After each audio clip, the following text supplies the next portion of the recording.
একদিন নবীজি সাল্লাল্লাহু আলাইহি ওয়াসাল্লাম সাহাবাদের সঙ্গে সফরে ছিলেন। মধ্য মরুভূমিতে তারা খুব তৃষ্ণার্ত হয়ে গেলেন। পানি এক ফোঁটাও বাকি নেই। সাহাবারা চিন্তিত হয়ে বললেন, ইয়া রাসূলাল্লাহ সাল্লাল্লাহু আলাইহি ওয়াসাল্লাম, আমাদের পানির ব্যবস্থা নেই। নবীজি সাল্লাল্লাহু আলাইহি ওয়াসাল্লাম বললেন, তোমরা তোমাদের পাত্রগুলো আমার কাছে আনো।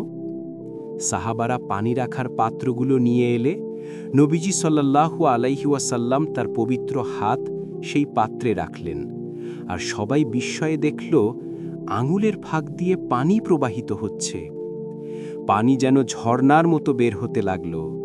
সব সাহাবী তৃষ্ণা মিটিয়ে নিল, এমনকি পশুরাও পান করল। এটি ছিল আল্লাহর এক অলৌকিক নিদর্শন, যার মাধ্যমে প্রমাণ হল নবীজি সাল্লাল্লাহু আলাইহি ওয়াসাল্লাম আল্লাহর প্রিয় বান্দা।